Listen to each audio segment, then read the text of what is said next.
Well, it's all done now. Just got some finishing welding to do when it's on the rotisserie. I got the core support all done, the lower part today.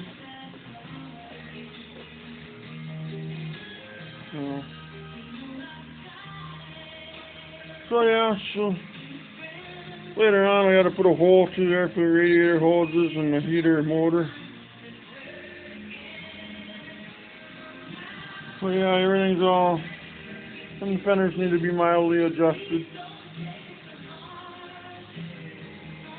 Yeah.